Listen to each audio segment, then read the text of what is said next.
Hello everyone, कैसे हो आप सब। स्वागत है आपका एक और नए ब्लॉग में। और आज का जो ये ब्लॉग है इसको मैं शुरुआत कर रही हूँ सीधे सीधे एक्सरसाइज से। एंड देन एक्सरसाइज के बाद आपको आगे जानने को मिलेगा पूरे दिन मैंने क्या खाया पिया, ठीक है, क्या क्या फॉलो किया। सर में मैंने कर ली है ऑयलिंग क्योंकि मुझे कल सर्द होना है, ठीक है। और हाँ, चैनल पर एक बहन ने क्वेश्चन किया था कि सर्वाइकल की एक्सरसाइज बता दीजिएगा। मुझे सर्वाइकल की दिक्कत है, मैंने आप लोगों को कई बार बताया है। सर्वाइकल का पेन देखो, ये जो हमारी नेक होती है ना, सर का जो नीचे वाला पोर्शन होता है ये यहाँ से, और ये जो नेक है इससे लेकर और दोनों शोल्डर्स की तरफ होता है। कभी कभी एक तरफ होता है, कभी कभी दोनों तरफ होता है, ठीक है। और ये यहीं पर होता है ऊपर की साइड, ठीक है। ये सर के बैक पोर्शन से थोड़ा सा नीचे रीढ़ की हड्डी की तरफ जाता है, ये होता है सर्वाइकल का पेन, ठीक है। इसे सर्वाइकल स्पॉन्डिलाइटिस भी बोलते हैं, ठीक है। सबसे पहली बात तो मैं आपको बता दूं कि ज्यादातर ये बोन्स की कमजोरी की वजह से होता है, यानी कि आपकी बॉडी में D3 और कैल्शियम कम होगा तभी ये दिक्कत आपको होती है। आपकी बोन्स जो हैं वो कमजोर हो जाती हैं, जिसकी वजह से ये प्रॉब्लम होती है। तो कैल्शियम सप्लीमेंट और D3 सप्लीमेंट इसकी जांच कराकर ये लेना आप शुरू कर दें, ठीक है। इसके अलावा आप चूने का पानी ले सकते हो, ठीक है। चूने को पानी में भिगो देना एंड देन जो उसका ऊपर का पानी आता है ना, मतलब 5-6 घंटे भीगने के बाद जो ऊपर पानी आता है उसको आप 1-2 चम्मच ले सकते हो, या फिर आप चूने को भिगोकर गाढ़ा गाढ़ा ऐसे गेहूं के दाने के बराबर ले सकते हो किसी भी मिल्क वाले प्रोडक्ट के साथ, जैसे दूध के साथ या फिर दही के साथ, ठीक है। मैं चूने का पानी लेती हूँ, मैंने आप लोगों को बहुत बार बताया है, जिससे मेरा सर्वाइकल जो है वो ठीक रहता है। मुझे सियाटिका की भी दिक्कत है, लेकिन आज हम बात करेंगे सर्वाइकल की कुछ एक्सरसाइजेस के बारे में, ठीक है। तो बहुत ज़्यादा ध्यान से देखना, बहुत आसान है। आपको ये जो पोर्शन है ना आपका गर्दन का, इस पर आप थोड़ी देर ना ऑयल लगाकर मसाज कर सकते हो, पेन वाला, ठीक है। ऊपर नीचे थोड़ा सा अपने कंधों की तरफ। और जितनी भी स्ट्रेचिंग एक्सरसाइजेज होती है ना, ये सब आपको सर्वाइकल में बहुत ज़्यादा हेल्प करती हैं। तो पहली एक्सरसाइज हम देख लेते हैं कि इस तरीके से हाथों को बांधेंगे, पीछे की तरफ से आगे को प्रेशर देंगे, कुछ सेकंड होल्ड करेंगे, देन छोड़ देंगे। इसी तरीके से आगे माथे से पीछे की तरफ प्रेशर देंगे, कुछ सेकंड होल्ड करेंगे, देन छोड़ देंगे। इसी तरीके से हाथ से जिस तरफ को है ना, जैसे कि इधर से हाथ आ रहा है तो इधर को प्रेशर देंगे और सर को अपनी जगह पर कांस्टेंट रखने की कोशिश करेंगे। इसी तरीके से यहां से करेंगे, ठीक है। इसी को रिपीट करोगे आप 4-5 बार। ये पहली एक्सरसाइज थी। दूसरी एक्सरसाइज है इस तरीके की स्ट्रेचिंग वाली। जितना ज्यादा गर्दन पॉसिबिलिटी नीचे जाए उतना। अभी तो मेरी गर्दन में ना दर्द कम है तो ज्यादा मूव कर रही है, लेकिन जिस वक्त दर्द बहुत ज्यादा होता है उस वक्त ना बहुत कम मूव करती है। तो आपको अपनी कंडीशन के हिसाब से ही स्ट्रेच करना है, ठीक है। Second exercise. Then third exercise है इस तरीके से करके आपको थोड़ी देर ना होल्ड करना है, ठीक है। और थोड़ा सा प्रेशर देके भी कर सकते हो, ठीक है। देन नेक्स्ट एक्सरसाइज है ये जो मैं ये शोल्डर वाली आपको एक्सरसाइज बताती हूँ ना, ये भी सर्वाइकल के पेन को ही ठीक करने के लिए होती है। इसको आप 10 बार ऐसे पीछे और 10 बार इस तरीके से आगे, ठीक है। इससे शोल्डर वाला पेन बिल्कुल ठीक हो जाता है। इसके अलावा आप हाथों को इस तरीके से मूव करके भी कर सकते हो। इससे भी ना शोल्डर, मतलब यहाँ से पूरी मसल्स जाती हैं शोल्डर तक और उससे बहुत ज़्यादा रिलैक्स फील होता है, ठीक है। इसके अलावा मैं आपको एक बहुत आसान एक्सरसाइज बता रही हूँ सर्वाइकल की, जो आपको बहुत ज्यादा इफेक्टिव रहेगी, ठीक है। उसके लिए बेड पर लेटना पड़ेगा और इस प्रोसेस को पूरा ध्यान से समझना, ठीक है। मैं आपको लेट कर प्रॉपर बताती हूँ, ठीक है। आई होप अब आप लोगों को प्रॉपर दिखेगा, ठीक है। तो आप लोगों को क्या करना है, जस्ट सपोज कि हम इस तरीके से लेटते हैं, ठीक है। यहाँ पर पिलो रखा होता है, लेकिन आपको इस एक्सरसाइज में पिलो नहीं रखना। बेड से थोड़ा पीछे की तरफ खिसकोगे और जो आपका ये गर्दन वाला और सर वाला पोर्शन है ये आपका नीचे को रहेगा बेड से, ठीक है। इसकी प्रैक्टिस ना आप 15 सेकंड से लेके 1 मिनट तक कर सकते हो। इससे क्या होगा, जो सर्कुलेशन है ना वो पूरा, जैसे हम पूरे दिन खड़े रहते हैं ना तो उसका सर्कुलेशन नीचे की तरफ रहता है, लेकिन जब आप इस तरीके से लेटोगे ना तो आपका सर्कुलेशन पूरा का पूरा दिमाग की तरफ जाएगा और आपको बहुत ज्यादा रिलैक्स मिलेगा। हम लोग ना पूरे दिन ऊंचे नीचे तकिए लगाकर लेटे रहते हैं, मतलब गलत पोजीशन, जैसे मोबाइल चला रहे हैं तो काफी सारे तकिए लगाए और उघड़ू बैठ गए, उससे भी ना सर्वाइकल की प्रॉब्लम हो जाती है। मतलब आपको ना तकिया बहुत ही ज्यादा पतला यूज करना है अगर आपको सर्वाइकल की प्रॉब्लम है। अदरवाइज बिना तकिए के रात को सोओगे तो आप अपने आप ही ठीक हो जाएगा। ये ज्यादा ऊंचा कुछ भी आपको सर के नीचे नहीं लगाना, ठीक है। तो इसको आप इस तरीके से 1 मिनट तक होल्ड कर सकते हो और देन इसके बाद आपको धीरे धीरे करके ऊपर आना है और फिर करवट लेकर उठ जाना, ठीक है। ज्यादा प्रेशर नहीं डालना है। तो ये मैंने आज आपको कुछ सर्वाइकल की एक्सरसाइज बताई है जो कि आई होप आपके लिए बहुत ज्यादा इफेक्टिव रहेगी, बहुत ज्यादा काम आएगी। इसके अलावा मैंने जो आप लोगों को नाइट चूरन बताया है ना खाने के लिए, मेथी अजवाइन काली जीरी वाला, वो आपको सर्वाइकल के पेन को ठीक करने में बहुत ज्यादा हेल्प करेगा, क्योंकि वो हमारी पूरी की पूरी बॉडी में कहीं पे भी बोन्स होती हैं उनको मजबूती देता है और वहां से दर्द को हटा देता है। कैल्शियम आयरन उसमें भरपूर मात्रा में होता है, तो वो आपको बहुत ज्यादा रिलैक्स देगा। मैं उस पाउडर को रिपीट कर करके खाती रहती हूँ। इसी वजह से ना आर्थराइटिस, सर्वाइकल और सियाटिका होने के बाद भी मैं घर के सारे काम खुद से कर पाती हूँ। L4 L5 में स्लिप डिस्क की दिक्कत है मुझको, नीचे लोअर पोर्शन पे हिप जॉइंट जो होता है उसके जस्ट ऊपर, लेकिन फिर भी मैं अपने सारे के सारे काम खुद करती हूँ। मैंने आप लोगों को दिखाया है, मैं वेट भी उठाती हूँ, आरओ से बाल्टियां भर भर कर मशीन तक लेकर जाती हूँ, कपड़े वगैरह भी धोती हूँ उसी पानी से, तो वेट लिफ्टिंग भी करती हूँ, सारे के सारे काम करती हूँ।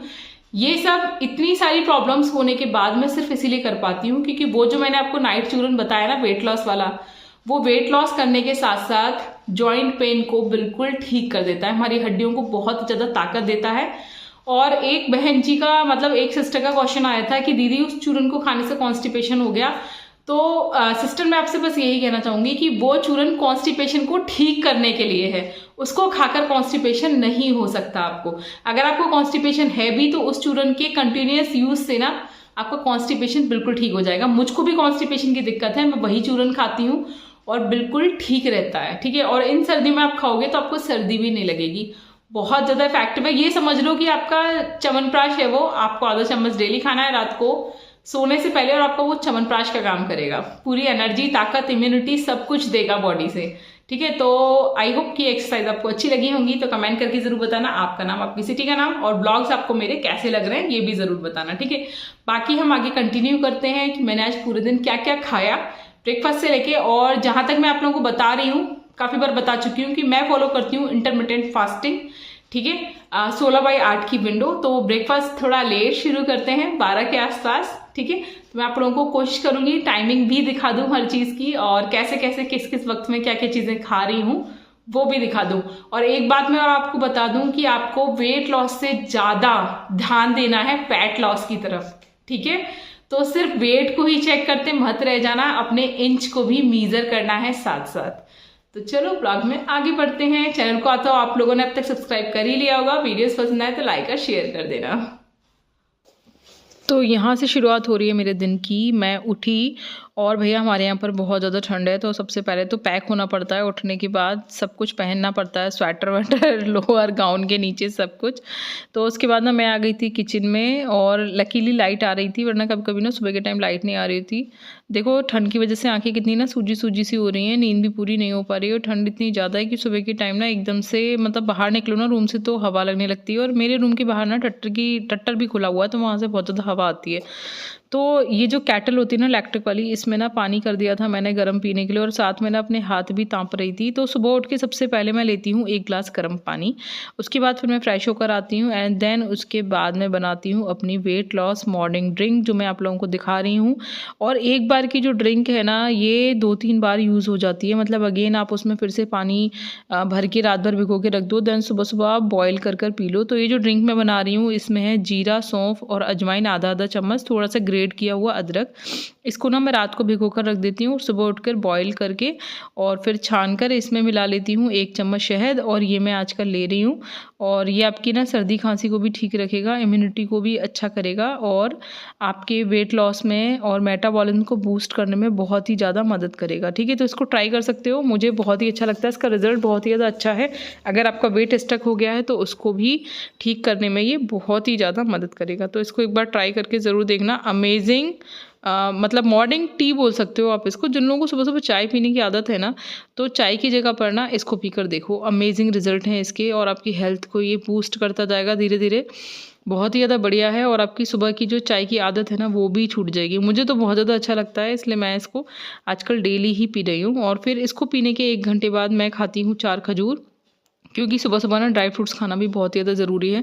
एक चीज़ का ध्यान रखना कि जो कुछ भी खाना है उसको अच्छे से चबा चबा कर ही खाना है। और यार पता है मेरे पास ना इतने सारे स्वेटर्स हैं, जैकेट्स भी हैं, लेकिन मेरे पास ना ढीला स्वेटर ये एक ही है पिंक वाला, जो हर स्वेटर के ऊपर चढ़ जाता है, चाहे जितने भी स्वेटर पहन लो।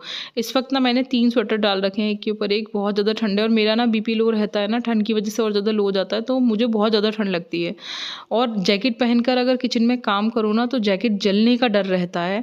साथ में बर्तन मांजने में जैकेट गीली हो जाती है, स्वेटर ऊपर चढ़ जाता है और ऊपर ही रुक जाता है, लेकिन जैकेट ऊपर नहीं चढ़ पाती।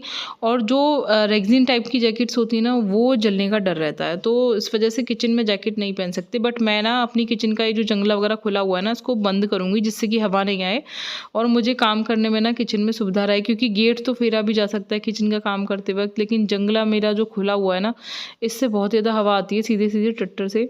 अच्छा, पतिदेव ना सुबह नहाकर उनको मैंने मलाई टोस्ट दे दिया था, वो चाय पी के चले गए थे। और हनु का आज ट्यूशन थोड़ा सा लेट था, तो उसने कहा मम्मी मुझे ना प्लीज़ पोहा बना दो, मुझे पोहा खाना है गरम गरम। मैंने कहा बेटा मैंने कल भी पोहा खाया था, तो आज सुबह मेरे को पोहा नहीं खाना, मैं उपमा बनाऊंगी। तो उसने कहा नहीं मम्मी प्लीज़ मुझे पोहा बना दो और गरम गरम पोहा खाना है मुझे आपके साथ। तो मैंने कहा चलो ठीक है। कल मैंने वैसे भी बिना प्याज का पोहा बनाया था, तो मैंने सोचा कि चलो आज ना प्याज वाला पोहा बनाते हैं और मैं और हनु गरम गरम खाते हैं। तो ये हनु ना जेल पैड लेकर आ गया है गरम गरम। यार बहुत ज़्यादा ठंड हो रही है, वो मुझसे बात बना रहा था किचन में बैठ के, क्योंकि ऐसा मौका ना उसे कम मिल पाता है कि मुझसे वो ऐसे बैठ के ना बतिया सके।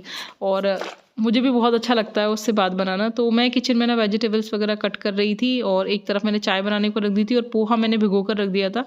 तो वो मुझसे बात बना रहा था, अपने ट्यूशन की बात बता रहा था और बहुत सारी बातें बता रहा था और मेरे खाने की मुझसे कर रहा था तारीफ, बता रहा था स्कूल में किस किस बच्चे की मम्मी कैसे कैसे खाना बना कर रखती हैं, किसका खाना कैसा लगता है, वो सब बातें मुझे बता रहा था। और क्या क्या उसके दोस्तों की मम्मियाँ बहुत ही बढ़िया बढ़िया बनाती हैं, वो मुझसे कह रहा था मम्मी आप भी ये सब कुछ बनाना और मुझे खिलाना। तो मैंने कहा ठीक है चलो, जो कुछ भी आपको पसंद है वो मुझे बता देना। अभी आपकी छुट्टी है तो आप गरम गरम खाना खा सकते हो घर पे, वरना बेचारे बच्चे ने लंच में स्कूल में ठंडा ठंडा खाना खाते हैं। तो उसके लिए मैंने पोहा बना दिया था। और देखो अभी ना इस वीडियो को ध्यान से देखना, इस वीडियो में आप देखोगे कि मैं अपनी चाय छान लूँगी, उसके बाद ना मैं इसमें हनु के लिए चीनी ऐड करूँगी। ये बात मैं आपको इसलिए बता रही हूँ जिससे कि आपको समझ में आए कि चाय में आपको चीनी नहीं लेनी है।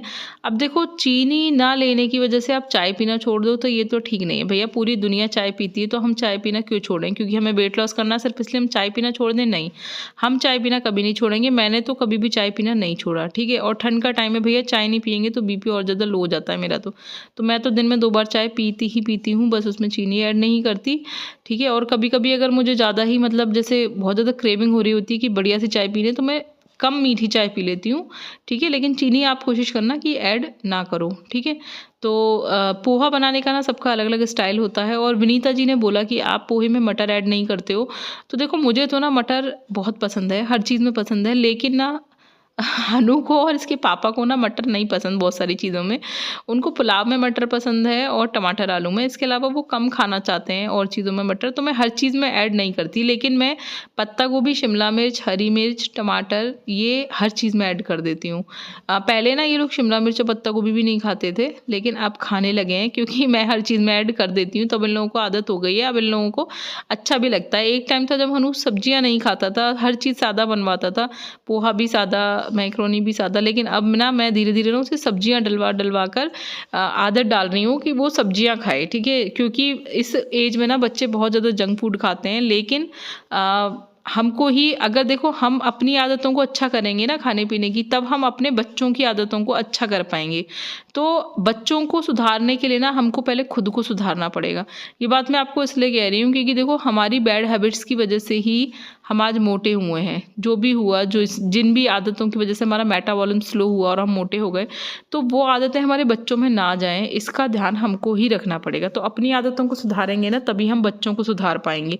तो जो कुछ भी जैसे भी अब जैसे कि मैं अच्छे से चबा चबा कर खाना खाती हूँ, तो मेरे बेटे में ये आदत है अभी से कि वो खाने को अच्छे से चबा चबा कर खाता है। देखो, जो हम करते हैं ना, वही हमारे बच्चे देखते हैं और उसी चीज़ को फॉलो करते हैं।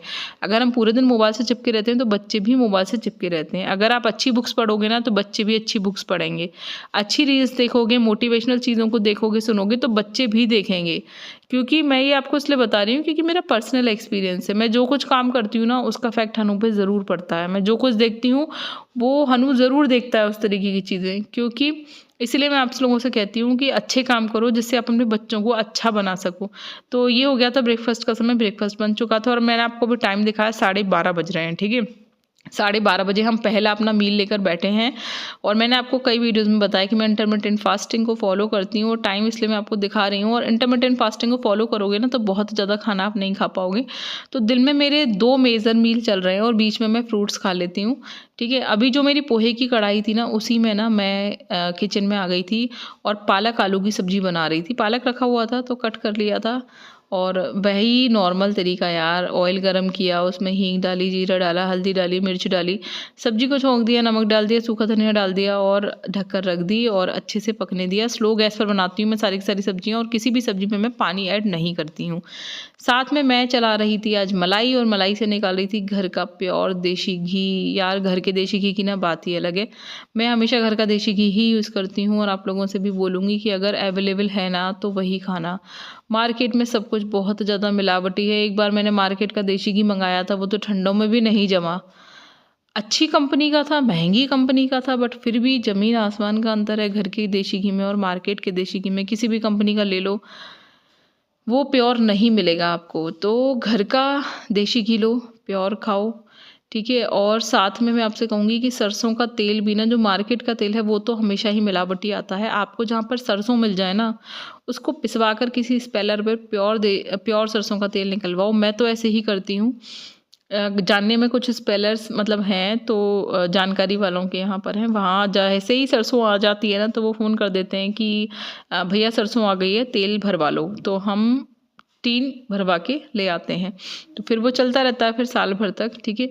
तो सब्जी बना ली थी मैंने, और मैंने आटा माड़ा, गेहूं का माड़ा इन सब लोगों के लिए। ये लोग बीच में 2-4 दिन मिक्स आटा खाया था, बट अब नहीं खा रहे, अब गेहूं का ही खा रहे हैं। तो इन लोगों के लिए मैंने गेहूं का माड़ा, बट मुझे नहीं मन करता गेहूं का खाने का, तो मैंने अपने लिए माड़ा था बाजरे का आटा, ठीक है, जो मैं आपको दिखाऊंगी। और आज ना मैंने बाजरे के आटे में कोई भी आटा मिक्स नहीं करा। 2 लोई का आटा माड़ा था, एक सुबह के लिए और एक शाम के लिए, बट मैंने एक ही टाइम खाना खाया, जो मैं आपको दिखाऊंगी। तो मेरी 1 लोई बच गई, जो मैं अब नेक्स्ट डे यूज़ करूँगी। नेक्स्ट डे ना मुझे इसका आटा नहीं मारना पड़ेगा बाजरे का, वो मैंने फ्रिज में लगा के रख दिया, वो मेरा नेक्स्ट डे काम आएगा। लेकिन बस 1 लोई का आटा मारने के लिए ना बहुत ही ज़्यादा कम हो जाता है, तो मर नहीं पाता। इतना कम आटा मुझसे नहीं मारा जाता कि बस 1 लोई का आटा मारूं। और जब आप अच्छे से खाना चबा चबा के 32 बार वाले फॉर्मूले से खाते हो ना, तो 1 रोटी से ज़्यादा आप नहीं खा सकते हो। सलाद खाओ, उसके बाद खाना लेके बैठो, 1 रोटी ही खपेगी और आपका पेट भर जाएगा, ठीक है। तो ये जो मैं आटा मार रही हूँ ना, ये 2 रोटी का है, 2 बाजरे की रोटी का, जिसमें से मैंने 1 ही खाई, और ये आधा आटा बच गया मेरा, जिसे मैं नेक्स्ट डे बनाकर खाऊंगी, ठीक है। जो मैं आपको दिखाऊंगी नेक्स्ट डे के ब्लॉग में, तो वो आप लोग समझ ही जाओगे, ठीक है। तो अच्छा, आटा मारना बहुत ज़्यादा आसान है बाजरे का। बहुत सारे लोग कहते हैं कि भैया बाजरे का आटा हैंड टू हैंड मारना चाहिए, ऐसा कुछ नहीं है, आप मार के भी रख सकते हो, ठीक है, कुछ नहीं होता। थोड़ा सा टाइट मार कर रख देना, बाद में लोच दे के आप आराम से रोटी पराठा जो भी बनाना चाहो वो बना दो। और पहले से मार के रख दोगे ना, तो आटा रखा रखा ना थोड़ा सा फूल जाता है, तो उसमें लोच भी अच्छी सी बन जाती है। फिर मैंने बना लिया था हींग के धमाल वाला रायता, जिसमें थोड़ा काला नमक, थोड़ा सेंधा नमक डाल के चला लिया, और थोड़ा सा मैंने ऑयल गरम करके उसमें हींग और जीरा भून कर उसका तड़का इसमें मार दिया था। ये रायता बहुत ही ज़्यादा अच्छा लगता है, मेरे यहाँ पर सब इसी को खाना पसंद करते हैं। साथ में देखो सब्जी बनके हमारी तैयार हो चुकी है, और इधर ना धीरे धीरे मलाई से घी भी निकाल रही हूँ, और ये मैं आपको दिखा रही हूँ रायते का तड़का कैसे बना रही हूँ। आप लोग कैसे बनाते हो रायते का तड़का, ये मुझे बताना। अगर कुछ मतलब गड़बड़ हो, जैसे मुझे भी अच्छा लगता है आप लोग मुझे टिप्स देते हो ना, तो मेरे अंदर भी इम्प्रूवमेंट करने की मैं कोशिश करती हूँ। अगर मैं कहीं पर कुछ गलत बता रही हूँ या कर रही हूँ ना, तो मुझे आप लोग टोक दिया करो, मुझे अच्छा लगता है। देखो आप लोग मेरी फैमिली हो, अगर आप लोग मेरी गलतियों को नहीं बताओगे तो मुझे कैसे पता चलेगा, है ना। उसके बाद पतिदेव लेकर आए थे अमरूद बहुत सारे, और यार अमरूद का सीज़न है और मुझे अमरूद बहुत ज़्यादा पसंद है, तो मैं आजकल रोज़ ही अमरूद खा रही हूँ। तो मैंने अमरूद काट लिया था छोटे छोटे पीसेज में, क्योंकि छोटे छोटे पीसेज ही खाने होते हैं ना, इसीलिए छोटे छोटे पीसेज में ही मैं काट लेती हूँ, जिससे एक बार में एक पीस डाल के मुंह में और फिर मैं चबाती रहती हूँ। थोड़ा सा मैं इस पर डाल लेती हूँ काला नमक, क्योंकि मेरा बीपी लो रहता है ना, तो मुझे ऊपर से काला नमक डालकर फ़ायदा करता है। तो मैं ना ये जो जब सलाद या फ्रूट्स वेजिटेबल्स वगैरह खाती हूँ ना, तो मैं ऊपर से हमेशा ना नमक स्प्रिंकल कर लेती हूँ। लेकिन अगर आपका बीपी हाई रहता हो तो आपको ये काम नहीं करना है। जिन लोगों का बीपी लो रहता है ना, वो लोग अगर सलाद में ऊपर से नमक डालकर खाते हैं ना, तो उनका बीपी ठीक रहता है, इसलिए मैं डालकर खा लेती हूँ। तो मैं लेकर आ गई थी अमरूद को कमरे में और आराम से खा रही थी, 1 बाय 1 एक एक बाइट चबा चबा के खूब अच्छे से। और आप लोगों को भी ना ऐसे ही खाना है, ठीक है। उसके बाद ना ये खाने के बाद मैंने 1 कप चाय पी थी शाम को, जो मैं शूट करना भूल गई, ध्यान ही नहीं रहा, क्योंकि बीपी थोड़ा सा ना लो चल रहा है, तो मैं थोड़ी देर लेट भी गई थी। तो ये जो मैं आपको रोटी बता रही हूँ ना, ये मैं रात को बना रही हूँ लगभग 7-8 बजे करीब, ठीक है। क्योंकि ये मेरा ना रात का डिनर का टाइम हो गया था, खाना खाने वाला, तो मैं अपने लिए बना रही थी बाजरे की रोटी, नहीं पराठा। और ये देखो उठाने में टूट गया, लेकिन कोई बात नहीं, मैंने इसको वापस तवे पर डाल के चिपका दिया और ये चिपक भी गया अच्छे से। अभी आप देखना, अच्छे से पलट भी गया, अच्छे से चिपक भी गया, ठीक है। तो बाजरे का रोटी पराठा बनाना इतना मुश्किल काम नहीं होता, लेकिन अगर स्टार्टिंग में बना रहे हो तो ज़रूरी नहीं है कि गोल बने, आड़ा टेढ़ा भी बन सकता है, और ज़रूरी नहीं है कि फूले, चपटा हुआ भी बन सकता है। लेकिन हमें कौन सा किसी को दिखाकर अवार्ड और ट्रॉफी जीतनी है। जैसा भी बन रहा है रोटी पराठा, खाना तो हमको ही है और जाना तो वो हमारे ही पेट में है। तो जैसा भी बनना है वो बना लो, परेशान मत हो कि दीदी मेरा पराठा ठीक से, मेरी रोटी बाजरे की ठीक से नहीं बन पाई या फूली नहीं, या कैसे बेलते हो, बिल्कुल भी टेंशन मत लो। जैसा भी बेल रहा है ना आड़ा तिरछा, वैसा ही बेल लो, क्योंकि खाना तो हमको ही है, किसी को दिखाना नहीं है, ठीक है। बाकी जब आप धीरे धीरे बनाते रहोगे ना, तो आप भी बाजरे की रोटी पराठे बनाने में एक्सपर्ट हो जाओगे। स्टार्टिंग में ना मुझे भी बहुत ज़्यादा डर लगता था कि यार बाजरे की रोटी जीवन में कभी बनाई नहीं है तो कैसे बनाएंगे, लेकिन बनाते बनाते आदत हो जाती है और अब तो इतना बढ़िया बनता है, 2 मिनट में ही बन जाता है। और मुझे बहुत ही ज़्यादा अच्छा लगता है, मतलब आत्मा तृप्त हो जाती है बाजरे का रोटी पराठा खा के। रोटी तो बाजरे की बहुत ही ज़्यादा अच्छी लगती है, लेकिन उससे भी ज़्यादा अच्छा टेस्ट लगता है बाजरे के पराठे का, बिल्कुल आत्मा ही तृप्त हो जाती है। तो ये है मेरी वेट लॉस थाली, डिनर थाली, ठीक है। और यही खाया था। और आप लोग सोच रहे होंगे कि एक पराठे में पेट भर गया, हाँ जी बिल्कुल पेट भर गया, बिल्कुल भी भूख नहीं लगती है। और इसके बाद क्रेविंग के लिए आप क्या खा सकते हो, ये वीडियो में आप आगे देखना ज़रूर, है ना। और खाना खाने के बाद कभी कभी ना हमारा मीठा खाने का मन करता है, क्रेविंग्स होती हैं, तो इस तरीके से ना गुड़ की और मूंगफली की चिक्की आती है, मार्केट में अवेलेबल है ये, ठीक है। ये अंकुर की है, और भी कंपनीज में आती है ये, तिल पट्टी, मूंगफली पट्टी, है ना। तो आप इसे खा सकते हो। जो रेवड़ी आती है ना मार्केट में तिल वाली, गुड़ वाली, चीनी वाली नहीं गुड़ वाली, वो आप खा सकते हो। ऐसे छोटा सा पीस ले लिया और आप इसे खा सकते हो, ठीक है। तो आपकी क्रेविंग्स भी शांत हो जाएंगी मीठे की, और ये वेट लॉस करने में मदद करती है, हेल्दी है, विटामिन्स, मिनरल्स, प्रोटीन्स से भरपूर, ठीक है। इसमें गुड कोलेस्ट्रॉल होता है, गुड फैट होता है, तो ये आपको बहुत ज़्यादा मदद करेगी, हेल्दी रखेगी। तो आप इस तरीके से छोटा सा पीस एक मीठे की जगह पर खा सकते हो।